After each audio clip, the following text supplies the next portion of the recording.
மாணவர்கள் எவரும் போதைக்கு அடிமையாகாதீர்கள். அடிமையானவர்கள் மீண்டதாக சரித்திரமில்லை. எனவே உங்களையும் சமூகத்தையும் பாதுகாத்துக் கொள்ளுங்கள். உங்கள் நலன் கருதி கல்வி டிவி. அனைத்து மாணவர்களுக்கும் காலை வணக்கங்கள்.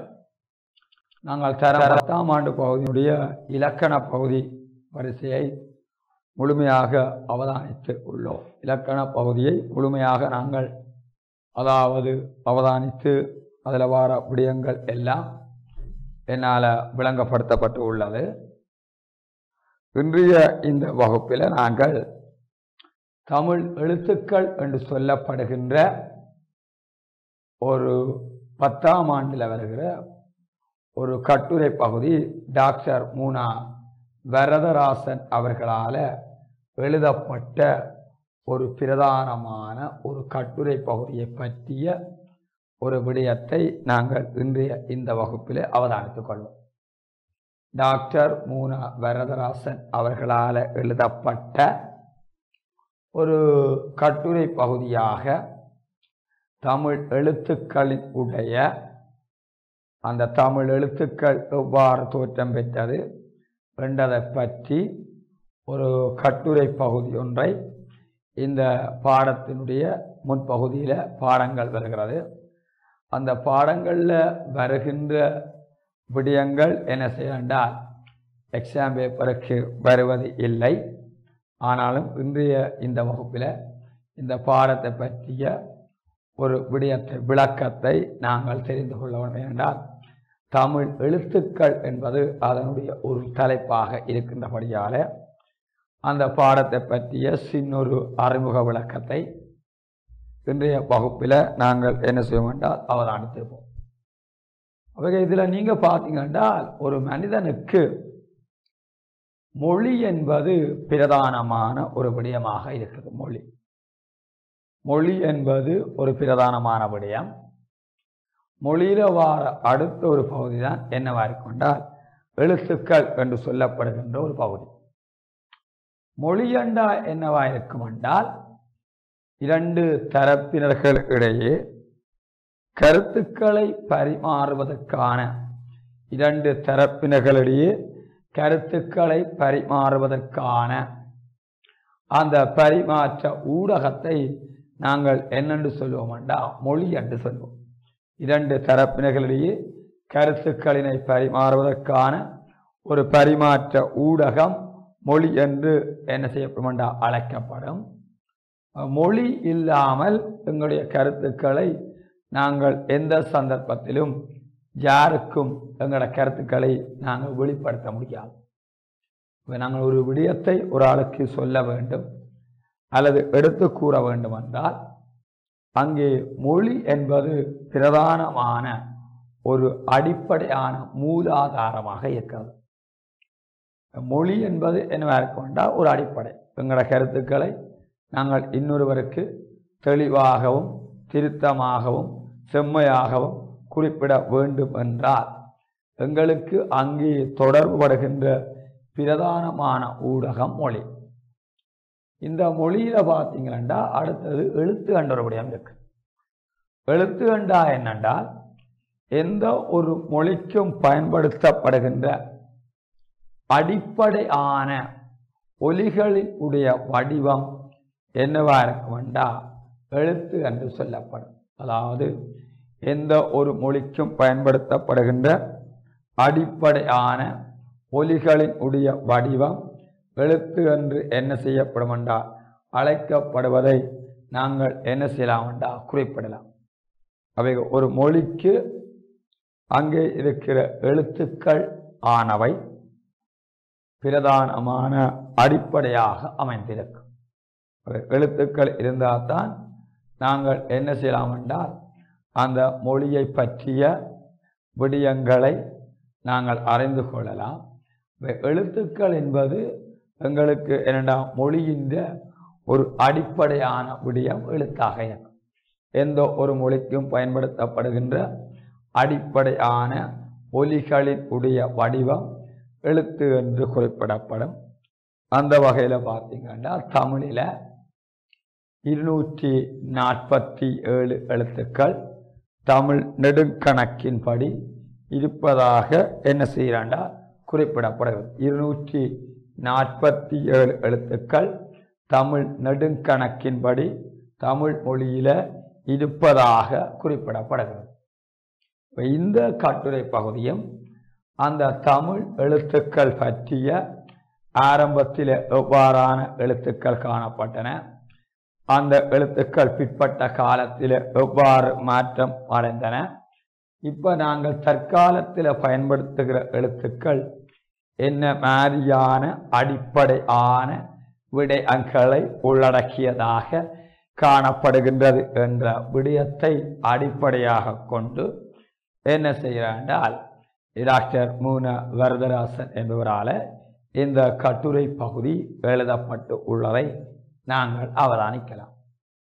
இதில் பார்த்தீங்கன்னா தமிழ் எழுத்துக்களை சொல்லுறார்.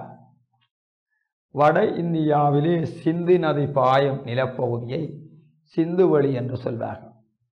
வட இந்தியாவில், இந்தியானா தென்னிந்தியா, சிந்து நதி பாயும் நிலப்பகுதியை சிந்துவெளி என்று சொல்வார்கள். அதாவது நதிக்கரையை ஒட்டித்தான் நாகரீகம் என்று நாகரிகம் தோன்றியதாக வரலாற்று பாடத்தில் நீங்கள் படித்திருப்பீர்கள் பிள்ளைகளே. அவைகள் சிந்து நதி பாயும் அந்த நிலப்பகுதியை சிந்துவெளி என்று சொல்வார்கள். அங்கே முகஞ்ச சொதராரோ என்று சொல்லப்படுகின்ற முகஞ்ச சொதாரோ என்னும் இடத்தில் நிலத்தை தோண்டி பார்த்த போது பல பெரிய உண்மைகளை தெரிந்து கொள்ள முடிந்தது. அந்த இடத்தை நாங்கள் தோண்டி பார்த்த போது அல்லது அகழ்ந்து பார்த்த போது அங்கே பல பெரிய உண்மைகளை தெரிந்து கொள்ள முடிந்தது. தமிழர்களின் முன்னோர்கள் அங்கெல்லாம் வாழ்ந்து கொண்டிருந்தார்கள். தமிழர்களின் முன்னோர்கள் அந்த இடத்திலே எல்லாம் வாழ்ந்து கொண்டிருந்தார்கள். பல ஆயிரம் ஆண்டுகளுக்கு முன் அந்த இடம் மண்மேடு இட்டு புதைந்து போயிற்று. அந்த இடம் மண்மேடு இட்டு புதைந்து போய்விட்டது. அப்படி புதைந்து போற நகரைத்தான் இப்போது தோண்டி பார்த்து ஆராய்ந்தார்கள். தமிழர்களின் முன்னோர்கள் அல்லது மூதாதையர்கள் அங்கே எல்லாம் வாழ்ந்து கொண்டிருந்தார்கள். பல ஆயிரம் ஆண்டுகளுக்கு முன்பு, பல்வேறுபட்ட 1000 ஆண்டுகளுக்கு முன்பு, தமிழானது இன்றைக்கு 5000 6000 ஆண்டுகளுக்கு முன்னர் அதாவது தோன்றிய ஒரு தொன்மமிக்க ஒரு பழமைமிக்க மொழிதான் தமிழ் மொழி. அந்த இடம் மண்மேடு இட்டு புதைந்து போயிட்டு, அப்படி புதைந்து போன நகரைத்தான் இப்போது தோண்டி பார்த்து ஆராய்ந்தார்கள். அந்த முன்னோர்கள் எப்படி வாழ்ந்தார்கள் என்று அதை கொண்டு ஆராய்ந்து பார்த்தார்கள். என்ன மாதிரி அந்த இடத்துல வாழ்ந்திருக்கிறார் என்பதை ஆராய்ந்து பார்த்தார்கள். அதன்படி பார்த்தபோது பழங்காலத்தில் தமிழர்கள் எழுதி வந்த எழுத்து எப்படிப்பட்டதென்று தெரிந்தது. தமிழர்கள் எழுதி வந்த எழுத்து எப்படிப்பட்டதென்பதை நாங்கள் அறிந்து கொள்ள முடிந்தது. தமிழர்கள் என்ன மாதிரியான ஒரு எழுத்துக்களை பயன்படுத்துகின்றார்கள் என்பதை பற்றி நாங்கள் அறிந்து தெரிந்து கொள்ள முடிந்ததாக குறிப்பிடப்படுகிறது. பழங்காலத்தில் தமிழர்கள் சீனர்களைப் போல சித்திர எழுத்துக்களை எழுதி வந்தார்கள். சீனர்கள் பயன்படுத்துவது சித்திர எழுத்துக்கள். மேலே சொன்ன புதை பொருள் ஆராய்ச்சியால் இந்த உண்மை தெரிகிறது. இந்த உண்மையை நாங்கள் தெரிந்து கொள்ள முடிகிறது. அப்படி தமிழர்கள் சித்திர எழுத்துக்களை எழுதி வந்த காலம் மிக பழைய காலம். அவ்வாறு தமிழர்கள் சித்திர எழுத்துக்களை எழுதி வந்த காலப்பகுதி மிகவும் ஒரு பழைய காலம். 5000 6000 ஆண்டுகளுக்கு முற்பட்ட காலம். 5000 6000 ஆண்டுகளுக்கு முற்பட்ட காலம்தான் அந்த காலம். அந்த பழங்காலத்தில், அந்த பழமையான காலத்தில் இந்த பெரிய நாடு முழுவதும் தமிழர்கள் இருந்து வந்தார்கள். தமிழர்கள் எல்லா இடங்களிலும் என்ன செய்கிறார்கள், வாழ்ந்து வருகின்ற ஒரு தனித்துவமான பண்பாட்டு சிறப்புகளோடும் தனித்துவமான இன அடையாளங்களோடும் காலங்காலமாக ஒழுக்கமாக வாழ்ந்து வந்த ஒரு இனம்தான் தமிழினம். அந்த தமிழர்கள் அந்தந்த இடங்களில் வாழ்ந்து வந்தார்கள். வேறு இனத்தார் யாரும் வந்து குடியேறாத பழங்காலம். வேறு இனத்தைச் சேர்ந்த ஆட்கள் வந்து குடியேறி கொள்ளாத அந்த பழங்காலம்தான் அந்த காலம். அந்த பழைய சித்திர எழுத்து காலப்போக்கில் பல வகையாக மாறி வந்தது. அந்த சித்திர எழுத்து காலப்போக்கில் பல வகையாக மாறி வந்தது. பொருட்களின் சித்திரங்களான எழுத்துக்கள் மெல்ல மெல்ல மாறி மாறி ஒலிகளின் அடையாளங்களாக ஆகிவிடும் அல்லவா? அது ஒலிகளினுடைய அடையாளங்களாக அந்த எழுத்துக்கள் என்ன செய்யறா மாறிவிட்டன. அப்படி அவைகள் மாறுவதற்கு எவ்வளவு காலம் ஆயிற்று என்பதை இப்போது சொல்ல முடியாது. அது என்ன மாதிரி மாற்றமடைந்தது என்பதை சொல்ல முடியாது. ஒரு பழைய ஆலமரத்தை பார்த்தால் அதனுடைய வளர்ச்சியை பற்றி நம்மால் சரியாக தெரிந்து கொள்ள முடியவில்லையே. நமக்கு ஒன்றும் தெரியாத அந்த பழைய காலத்து எழுத்துக்களை பற்றி எப்படி சொல்ல முடியும்? நமக்கு ஒன்றுமே தெரியாது. அவர்கள் என்ன மாதிரியான எழுத்துக்களை பயன்படுத்தி வந்தார்கள் என்பதை பற்றி நாங்கள் என்ன செய்ய முடியாண்டா சொல்ல முடியாது. அப்படி என்றால் அதை பற்றிய ஒரு ஆராய்ச்சியை நாங்கள் என்ன செய்ய முடியாண்டா செய்து கொள்ள முடியாது.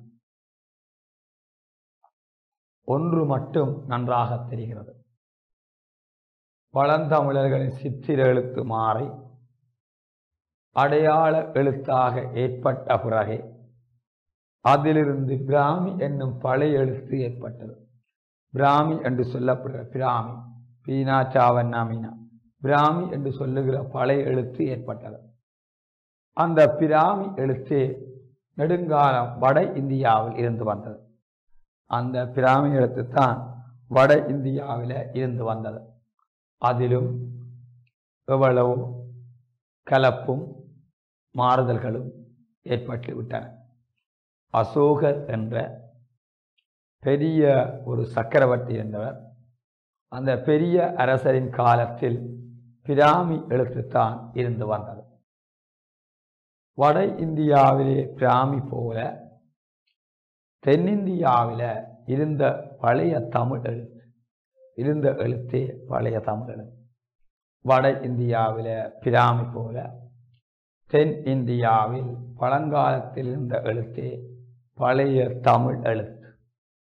அந்த எழுத்துக்களையே கல்லில் வெட்டி செதுக்கி எழுதவும் பயன்படுத்தினார்கள். அவை வட்ட வடிவமாக இருந்தன. அதனால் வட்டெழுத்துக்கள் என்று சொன்னார்கள். அதனால அந்த எழுத்துக்களை எண் எழுத்துக்கள் என்று சொன்னார்கள் என்றால் வட்ட எழுத்துக்கள் என்று அழைத்தார்கள். வட இந்தியாவில் பிராமி போல தென்னிந்தியாவில் பழங்காலத்தில் இருந்த எழுத்து பழைய தமிழ் எழுத்து. அந்த எழுத்துக்களை கல்லில் வெட்டி செதுக்கி எழுதவும் பயன்படுத்தினார்கள். அவை வட்ட வடிவமாக இருந்தனால் அதனால் அதை வட்ட எழுத்துக்கள் என்று சொன்னார்கள். இதற்கு பிறகு ஏற்பட்ட மாறுதலை பற்றி தெரிந்து கொள்ள வேண்டும். வட இந்தியாவிலே இருந்த எழுத்தும் ஒலியும் ஒரு வகையாக மாறிவிட்டன. வட இந்தியாவில் இருந்த எழுத்தும் ஒலியும் ஒரு வகையாக மாறிவிட்டன. தென்னிந்தியாவில் எழுத்தும் ஒலியும் அவ்வளவு மாறவில்லை. தென்னிந்தியாவில் இருந்த எழுத்தும் அதைவிட ஒலியும் அவ்வளவு மாற்றங்களுக்கு உட்படவில்லை. வட இந்தியாவில் இருந்த பழைய தமிழ் எழுத்து முழுதும் மாறி தேவநாகரி எழுத்து ஏற்பட்டது. வட இந்தியாவில் இருந்த பழைய எழுத்து முழுதும் மாறி தேவநாகரி என்று சொல்லப்படுகிற எழுத்து ஏற்பட்டது.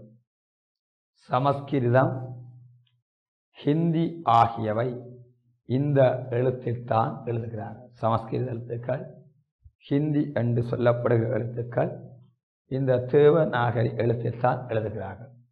தென்னிந்தியாவிலே வட்ட எழுத்து ஓரளவு மாறி புது வகையான எழுத்து ஏற்பட்டது. ஒரே குடும்பத்தில் பிறந்த 2 பிள்ளைகள் பிரிந்து வாழ்ந்து வேறு வேறாக மாறியதைப் போல ஆயிற்று. ஒரே குடும்பத்தில் பிறந்த 2 பிள்ளைகள் பிரிந்து வேறு வேறாக மாறியதைப் போல ஆயிற்று. இப்போது உள்ள தமிழ் எழுத்து ஏற்பட்டு 1300 ஆண்டுகளாயின. 1300 ஆண்டு. இந்த எழுத்துக்களில் வளைவுகளும் சுழிவுகளும் மிகுதியாக இருப்பதற்கு காரணம் என்ன? வளைவும் இருக்குது, சுழிவும் மிகுதியாக இருப்பதற்கு காரணம் என்ன? நம்முடைய முன்னோர்கள் பலகையிலும் காகிதத்திலும் எழுதவில்லை. பனை ஓலையிலும் இரும்பு எழுத்தாணி கொண்டு எழுதினார்கள். பனை ஓலையில் இரும்பு எழுத்தாணி கொண்டு எழுதினார்கள். அதில் எழுதும் போது பனை ஓலை கிழியாமல் இருக்க வேண்டுமானால், அந்த பனை ஓலை கிழியாமல் இருக்க வேண்டுமானால் இப்படி வளைவுகளும் சுழிவுகளும் இருந்தால்தான் எழுத முடியும். வளைவும் இருக்க வேணும், சுழிவும் இருக்க வேணும். இப்படி இருந்தால்தான் எழுத முடியும். இப்படித்தான் எழுதப்படும் பொருளுக்கும் எழுதும் கருவிக்கும் தகுந்தபடி எழுத்துக்கள் முறை அமைந்துவிட்டது. அந்த எழுத்து முறை ஆனது எழுதப்படுகின்ற பொருளுக்கும் எழுதுகின்ற கருவிக்கும் தகுந்தபடி எழுத்து முறையும் அமைந்துவிடும். இப்படி தமிழ் மக்கள் எழுதி வந்த எழுத்துக்களில் வடமொழியின் ஒலிகள் சில இல்லை. அந்த ஒலியெல்லாம் இருந்தால் நல்லதென்று சிலர் கருதினார்கள். அந்த இருந்தால் நல்லதென்று சிலர் கருதினார்கள். அவர்கள் தமிழ் எழுத்துக்களுடன் சிலவற்றை சேர்த்து புது வகையான ஒன்றை அமைத்தார்கள். தமிழ் எழுத்துக்களோட வேறு வகையான புது வகையான எழுத்துக்களையும் அமைத்தார்கள். அவை கிரந்த எழுத்து என்று சொல்லப்படும். தமிழுக்கு வடமொழியிலே இருந்து வந்து கலந்த எழுத்துக்களை நாங்கள் கிரந்த எழுத்துக்கள் என்று சொல்லுகிறோம். இந்த கிரந்த எழுத்துக்கள் இன்று தமிழ் மொழியோட சேர்ந்து பயன்படுத்தப்படுவதை நாங்கள் அவதானிக்கலாம். ச, ச, ஹ, ய முதலான எழுத்துக்கள் அதை சார்ந்தவையே. சில கல்வெட்டுக்கள் இந்த கிரந்த எழுத்தில் எழுதப்பட்டிருக்கின்றன. சில கல்வெட்டுக்கள் இந்த கிரந்த எழுத்துக்களில் தான் எழுதப்பட்டிருப்பதாக குறிப்பிடப்படுகிறது. தமிழையும் கிரந்த எழுத்தையும் பார்த்து தெலுங்கு எழுத்து ஏற்படும். தமிழையும் கிரந்த எழுத்தையும் பார்த்துத்தான் தெலுங்கு என்ற எழுத்து ஏற்பட்டது. மலையாள எழுத்தும் அப்படிப்பட்டது. கன்னட எழுத்து தெலுங்கு எழுத்தை பார்த்து அமைக்கப்பட்டது. தெலுங்கு எழுத்திலும் வளைவுகள் மிகுதியாக உள்ளன. அவைகளும் பனை ஓலையில் எழுதி ஏற்படுத்தப்பட்ட வளைவுகள். பனை ஓலையில எழுதி ஏற்பட்ட வளைவுகளாகத்தான் இருக்கின்றது. சரிதானே? இதில் கேள்வியை தந்துட்டு அடுத்தது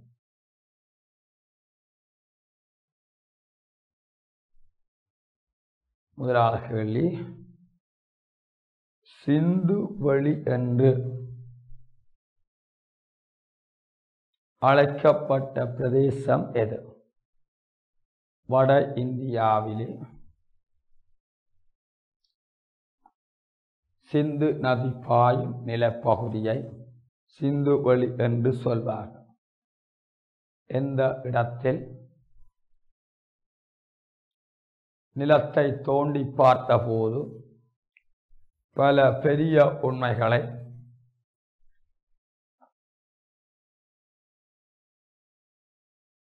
தெரிந்து கொள்ள முடிந்தது.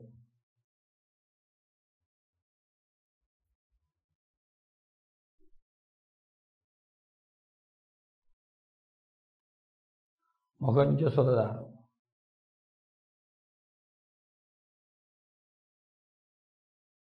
மொஹஞ்சதாரோ.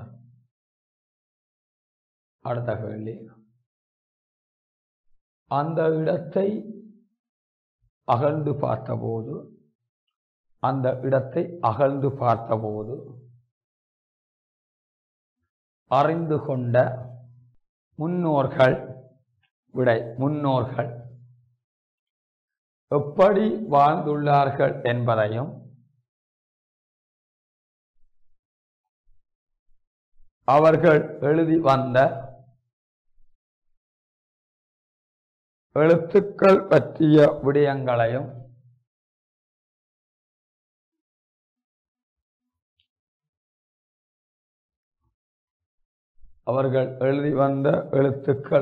விடயங்களையும் அறிந்து கொள்ளக்கூடியதாக தமிழர்கள்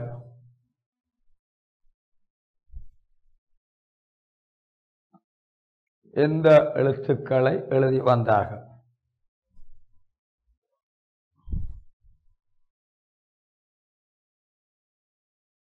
சீனர்களைப் போலவே சித்திர எழுத்துக்களை எழுதி வந்தார்கள். பழக்கத்தில் இருந்த எழுத்து என்ன? வட இந்தியாவிலே பழக்கத்தில் இருந்த எழுத்து என்ன? அந்த எழுத்துக்கள் கல்லிலே வெட்டி செதுக்கி எழுதவும் பயன்படுத்தினார்கள். இவை வட்ட வடிவமாக இருந்தன. இதனால் வட்ட எழுத்துக்கள் என்று அழைத்தன. வடமொழியில் இருந்து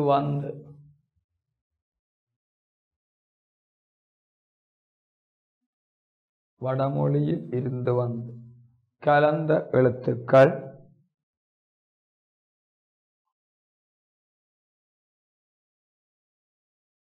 கிரந்த எழுத்துக்கள் என அழைக்கப்படும்.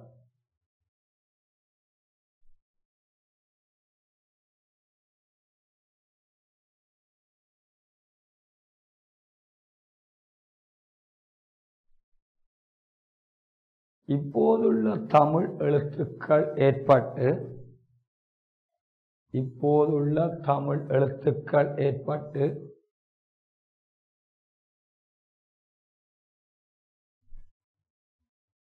எத்தனை ஆண்டுகள் ஆயின?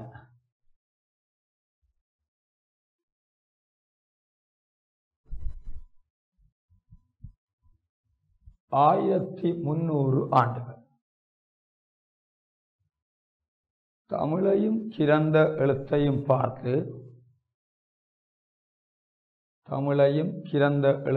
பார்த்து வளர்ந்த எழுத்து எது?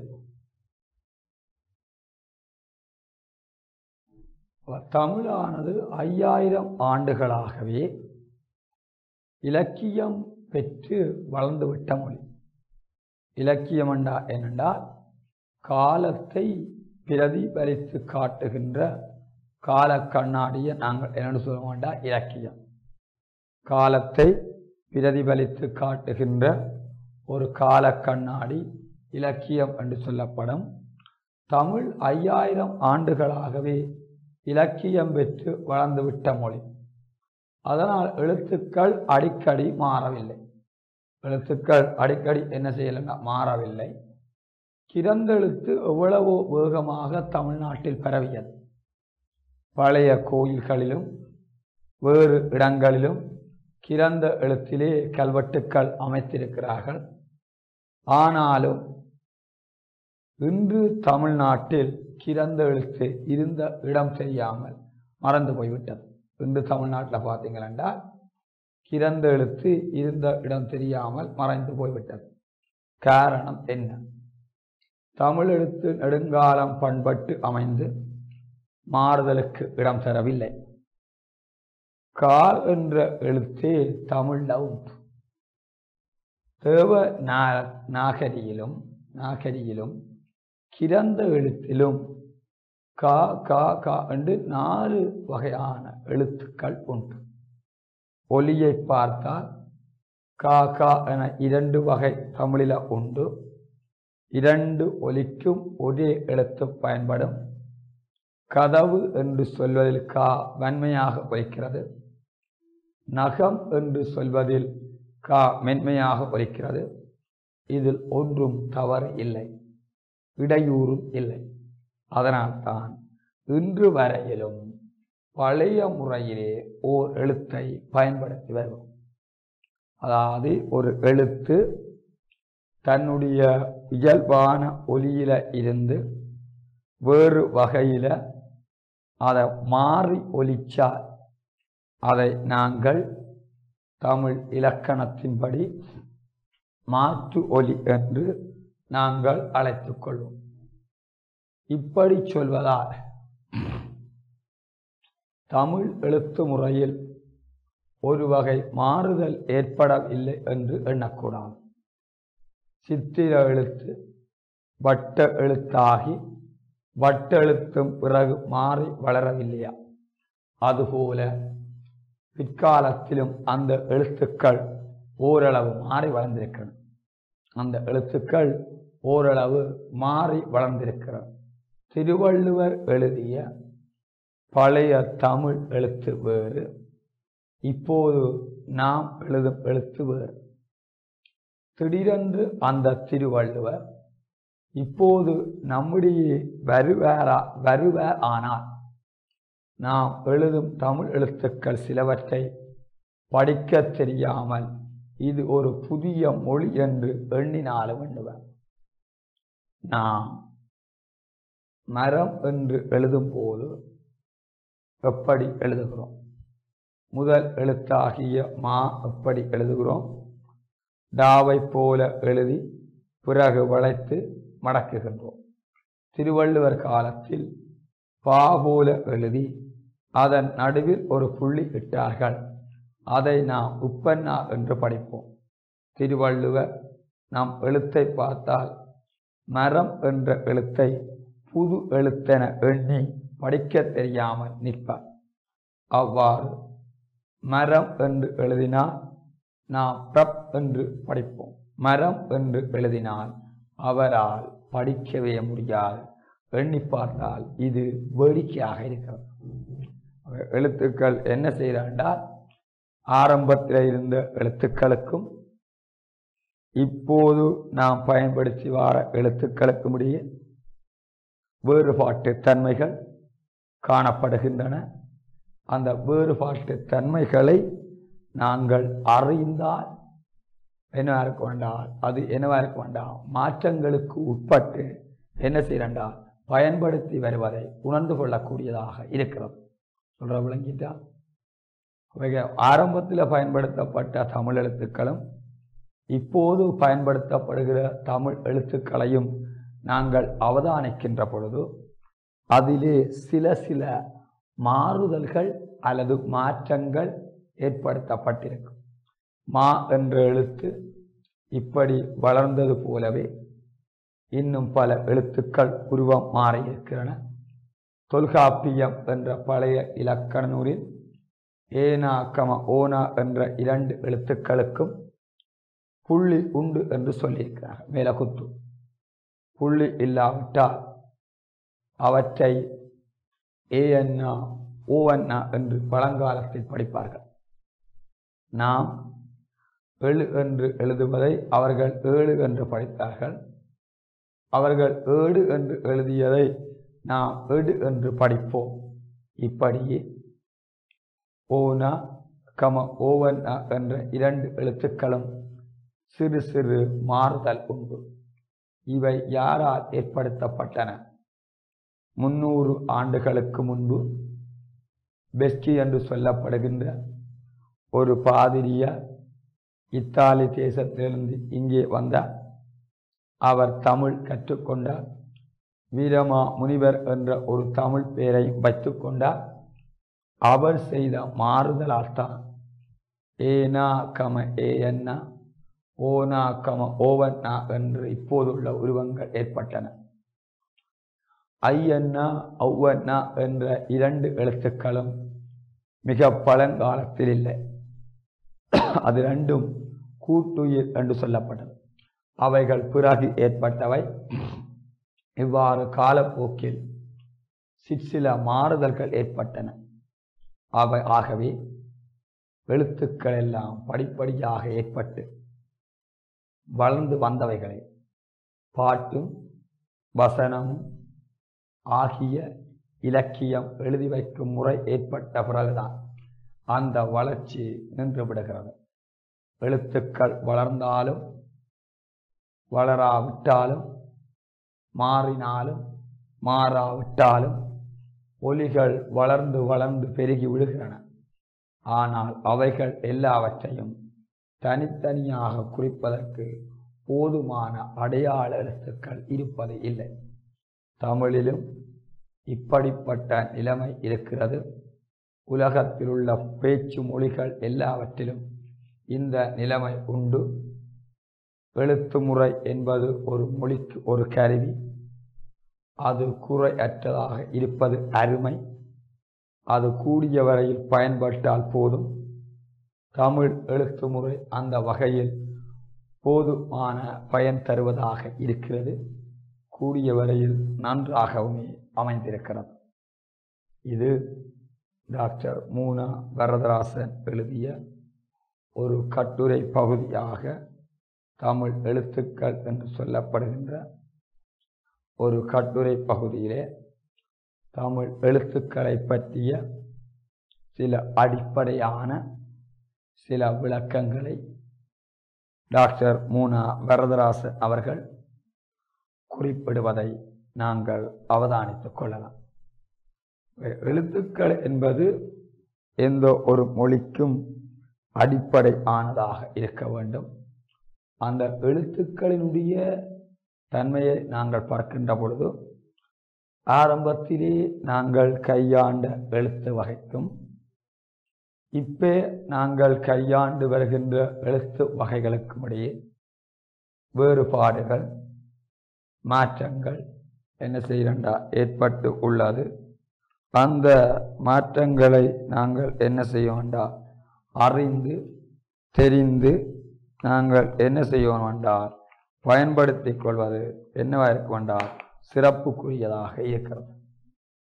அதான் இந்த கட்டுரை பகுதியில் டாக்டர் மூனா வரதராசன் அவர்கள் குறிப்பிடுகின்ற பிரதானமான கருத்தாக இருக்கிறது. இது 10ஆம் ஆண்டு பகுதியில் வருகின்ற ஒரு பிரதானமான என்னவா இருக்கின்றால் ஒரு கட்டுரை பகுதியாக காணப்படுவதை நாங்கள் அவதானித்துக் கொள்ள முடியும். சரிதானே? இதன் பிற்பாடு வாரபடியும் ஏற்கனவே நான் விளங்கப்படுத்தி இருக்கிறேன். எழுத்துக்கள் என்று சொல்லப்படுகின்றபடியும் முடிஞ்சதன் பிற்பாடு அடுத்ததாக அந்த பாடத்துக்கு பின்னால வார இலக்கண பகுதி ஏற்கனவே விளங்கப்படுத்தப்பட்டுள்ளது. வாக்கியம். கல்வி டிவியில் புத்தம்புது நிகழ்ச்சிகளை உடனுக்குடன் பார்த்து மகிழ எமது Facebook மற்றும் YouTube பக்கத்தை லைக் செய்யுங்கள்.